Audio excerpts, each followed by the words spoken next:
Mukundanunni associates എന്ന് പറഞ്ഞ ഒറ്റ സിനിമയിലൂടെ മലയാളത്തിലൊരു ബ്രാൻഡ് ഡയറക്ടറായി മാറിയ ആളാണ് അഭിനവ് സുന്ദർ നായക്. അപ്പം അഭിനവിൻ്റെ രണ്ടാമത്തെ സിനിമ എന്നുള്ളത് മാത്രം മതിയായിരുന്നു ബോളിവുഡ് ടൈംസിന് വേണ്ടി കാത്തിരിക്കാൻ. ഞാൻ ഈ സിനിമയുടെ പ്രീ റിലീസ് ഇൻ്റർവ്യൂസൊക്കെ, താല്പര്യമുള്ള സിനിമകളുടെ പ്രീ റിലീസ് ഇൻ്റർവ്യൂസൊക്കെ ഒരുപാട് കാണാറുണ്ട്. അപ്പോൾ ഇതിൻ്റെ കുറച്ച് പ്രൊമോഷൻ വീഡിയോസിൽ അഭിനവ് പറയുന്ന കുറച്ച് രസമുള്ള കാര്യങ്ങളുണ്ട്. ഒന്നാമത് കർമ്മയിൽ വിശ്വസിക്കുന്നില്ല എന്നുള്ളതാണ്. അതായത് ഈ good things happen to good people, he doesn't believe in that bullshit. മാത്രമല്ല, ഒരു പടി കൂടെ കടന്ന് മുകുന്ദനുണ്ണി അസോസിയേറ്റ്സ് അത് എഴുതിയ സമയത്തെ ആളുടെ ലൈഫ് വിഷനായിരുന്നു, ലൈഫ് ഫിലോസഫി ആയിരുന്നു എന്നും പറഞ്ഞു വെക്കുന്നുണ്ട്. പിന്നെ ഈ മുകുന്ദനുണ്ണി അസോസിയേറ്റ്സ്, മോളിവുഡ് ടൈംസ്, പിന്നെ ഇറങ്ങാനുള്ള ഒരു സിനിമ കൂടെ, ഇതൊരു സക്സസ് ട്രിലോജിയുടെ ഭാഗമാണ് എന്നുള്ളതാണ് പറയുന്നത്. അപ്പോൾ മോളിവുഡ് ടൈംസിലേക്ക് വരുമ്പോൾ നമുക്ക് ചില സിനിമകളുണ്ടാവുമല്ലോ, ഇഷ്ടപ്പെട്ടു, വളരെ ഫ്രഷ് ഐഡിയ ആണ്, എൻ്റർടൈനിങ് ആണ്, എൻഗേജിങ് ആണ്, എല്ലാം ആണ്. പക്ഷേ സംതിങ് എവിടെയോ എന്തോ ഒരു കുഴപ്പമുണ്ട്, സംതിങ് ഇസ് മിസ്സിങ് എന്ന് തോന്നുന്ന ടൈപ്പ് സിനിമകളില്ലേ. നമുക്ക് ഫുൾ മാർക്ക് കൊടുക്കാൻ തോന്നില്ല, പക്ഷേ നല്ല സിനിമയാണ്. ഞാൻ ആ ഒരു കാറ്റഗറിയിൽ പെടുത്താൻ ആഗ്രഹിക്കുന്ന ഒരു സിനിമയാണ് ഈ മോളിവുഡ് ടൈംസ്. സിനിമയ്ക്കൊരു 2.25-3 മണിക്കൂറിൻ്റെ അടുത്ത് ഡ്യൂറേഷൻ ഉണ്ട്. ഇന്നത്തെ കാലത്തൊരു 3 മണിക്കൂർ ഡിസ്ട്രാക്റ്റഡ് ആവാതെ, ഫോൺ നോക്കാതെ അറ്റൻഷൻ കൊടുക്കുക എന്നുള്ളത് കുറച്ച് ബുദ്ധിമുട്ടുള്ള കാര്യമാണ്. അപ്പോൾ സിനിമയുടെ ഫസ്റ്റ് ലുക്ക് പോസ്റ്ററിൽ ടാഗ് ലൈനായിട്ട് കൊടുത്ത പോലെ ഇതൊരു ഹെയ്റ്റ് ലെറ്റർ ടു സിനിമയാണ്. ഈ സിനിമയ്ക്കുള്ളിലെ സിനിമ എന്ന കാറ്റഗറിയിൽ സിനിമ ഒരുപാട് റൊമാൻറ്റിസൈസ് ചെയ്ത്, അത് അഭിനയമാവാം, സംവിധാനമാവാം, എഴുത്താവാം, ഇതിനൊക്കെ റൊമാൻറ്റിസൈസ് ചെയ്തുകൊണ്ട് വർഷങ്ങൾക്ക് ശേഷവും ആശകളായിരവും ഇതടക്കം കുറേ സിനിമകൾ ഇപ്പം അടുത്തിറങ്ങിയതും മുമ്പിറങ്ങിയതായിട്ടൊക്കെ ഉണ്ട്. അതിനൊക്കെ വ്യത്യസ്തമായിട്ട് മോളിവുഡ് ടൈംസ് ഒരു ഹെയ്റ്റ് ലെറ്റർ ടു സിനിമയാണ്.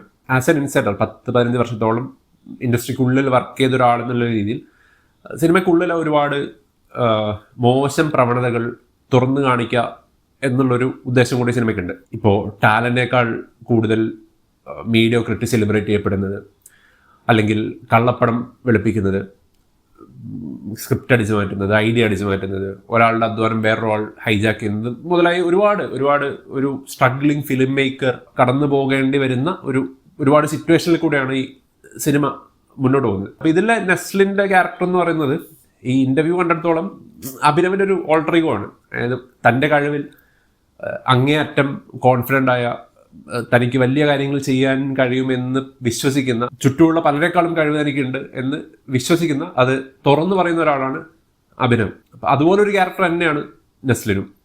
മേ ബി നമ്മുടെ മുകുന്ദനുണ്ണിയുടെ ഒരു ടോൺ ഡൗൺ വേർഷൻ, അല്ലെങ്കിൽ മുകുന്ദനുണ്ണി കുറച്ചും കൂടെ നന്മയുള്ള ഒരു മുകുന്ദനുണ്ണി വേറൊരു യൂണിവേഴ്സിൽ പ്ലേസ് ചെയ്തുള്ളൊരു ക്യാരക്ടറൈസേഷനാണ് നെസ്ലിന് കൊടുത്തിരിക്കുന്നത്. നെസ്ലിൻ്റെ ക്യാരക്ടർ സ്റ്റഡിയൊക്കെ ഭയങ്കര രസമാണ്.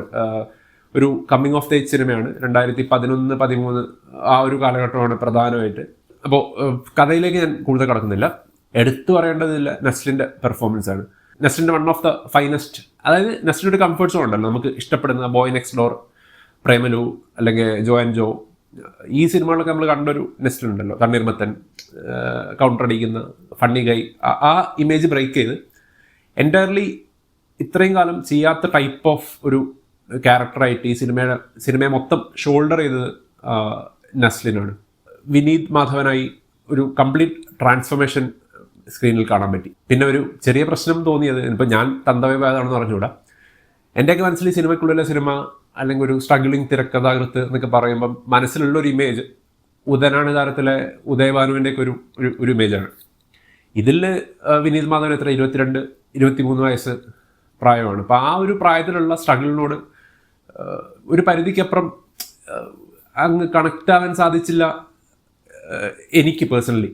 പിന്നെ അതേപോലെ തന്നെ ഈ സിനിമയിലൊരു യൂണിവേഴ്സ് ഉണ്ടാവുമല്ലോ, അവിടെ മറ്റേ സീനിയർ താരങ്ങൾ ആരുമില്ല. അവിടെ സക്സസ്ഫുൾ ആവുന്നതും അല്ലെങ്കിൽ അവാർഡുകൾ വാങ്ങിക്കുന്നതെല്ലാം ആ ഒരു ഏജ് കാറ്റഗറിയിൽപ്പെട്ട ആൾക്കാരാണ് ഈ സിനിമയിലെ യൂണിവേഴ്സിൽ. അതായത് നസ്ലിൻ, സംഗീത് പ്രതാപ്, റോഷൻ ഷാനവാസ്, ചന്തു, ഇവരൊക്കെയാണ് സക്സസ്ഫുൾ ആവുന്ന ഫിലിം മേക്കേഴ്സ്, അല്ലെങ്കിൽ ആ ഒരു യൂണിവേഴ്സിലുള്ള ഫിലിം മേക്കേഴ്സ്. അവിടെ വെറ്ററൻസ് ആയിട്ടുള്ള ആരുമില്ല. അങ്ങനത്തെ ഒരു മലയാള ഇൻഡസ്ട്രീനെ പറ്റി എനിക്ക് എന്തോ തമിഴിൽ മേ ബി അത് ഓക്കെ ആയിരിക്കാം. ഇപ്പം മുമ്പേ കണ്ടിട്ടുണ്ട് ഈ പണ്ട് നമ്മൾ കാർത്തിക് സുബ്ബരാജ് ഇവരൊക്കെ ഒരു റിയാലിറ്റി ഷോ ബെസ്റ്റ് ഫിലിം മേക്കറിനെ കണ്ടുപിടിക്കുന്ന ജിഗർ തണ്ടയൊക്കെ കണ്ടിട്ടില്ലേ, ആ ഒരു type of successful young film makers തമിഴിൽ ഒരുപാടുണ്ട്. ആ സമയത്തൊന്നും ഇങ്ങനെ മലയാളം ഇൻഡസ്ട്രിയിൽ പിന്നെ സക്സസ്ഫുൾ ആയ young film makers short film എടുത്ത് അത് പോപ്പുലറായി, അത് ഷോർട്ട് ഫിലിം ഇൻഡസ്ട്രിയിൽ നിന്ന് സിനിമയിലേക്ക് വന്ന് അങ്ങനത്തെ ഒരു കൈൻഡ് ഓഫ് ഇൻഡസ്ട്രി ആയിരുന്നില്ല 2011-13 ആ ഒരു കാലഘട്ടത്തിലൊന്നും മലയാളം ഇൻഡസ്ട്രി. ഷോർട്ട് ഫിലിം എടുത്ത് വന്ന് പോപ്പുലറായി പിന്നെ മെയിൻ സ്ട്രീം ഇൻഡസ്ട്രിയിലേക്ക് വന്ന ആൾക്കാരാണ് ഇപ്പം ബേസിൽ ജോസഫൊക്കെ. അതൊക്കെ ഒരുപാട് കഴിഞ്ഞാണ്. ഇപ്പോൾ ഈ ഒരു 2011-13 ആ ഒരു പീരീഡിൽ ഈ ഒരു കൈൻഡ് ഓഫ് ഇൻഡസ്ട്രി എനിക്ക് ഇമാജിൻ ചെയ്യാൻ കുറച്ച് ബുദ്ധിമുട്ടായിരുന്നു.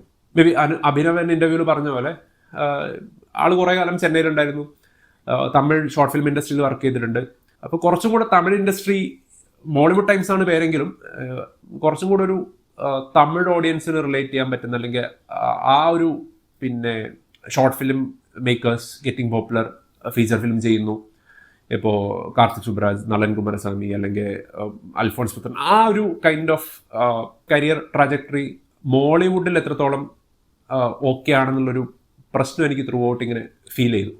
ഓൾസോ അത്ര ഗംഭീരമല്ലാത്തൊരു ആവറേജ് സ്ക്രീൻ പ്ലേ, അതിലെ പൊളിറ്റിക്സ് കൊണ്ട് ഹിറ്റാവുക, അതും എനിക്കറിഞ്ഞോളൂ മലയാളത്തിൽ അതും എത്രത്തോളം സംഭവിച്ചിട്ടുണ്ട്. തമിഴിലാണെങ്കിൽ ഒരു പക്ഷേ അങ്ങനത്തെ പൊളിറ്റിക്സ് പറയുന്ന സിനിമകൾ ഒരുപാട് വന്നിട്ടും സക്സസ്ഫുൾ ആയിട്ടുമുണ്ട്. അപ്പോൾ ഈ ഒരു ഫാക്ടർ മാറ്റി നിർത്തി നോക്കിയാൽ ഓൾമോസ്റ്റ് വളരെ സാറ്റിസ്ഫൈങ് ആയിട്ടുള്ളൊരു എക്സ്പീരിയൻസ് ആയിരുന്നു മോളിവുഡ് ടൈംസ്. മുകുന്ദനുണ്ണി എത്രത്തോളം എൻജോയ് ചെയ്തോ അത്രത്തോളം, അല്ലെങ്കിൽ അതിൻ്റെ തൊട്ട് താഴെ നിൽക്കുന്ന ഒരു എക്സ്പീരിയൻസ്.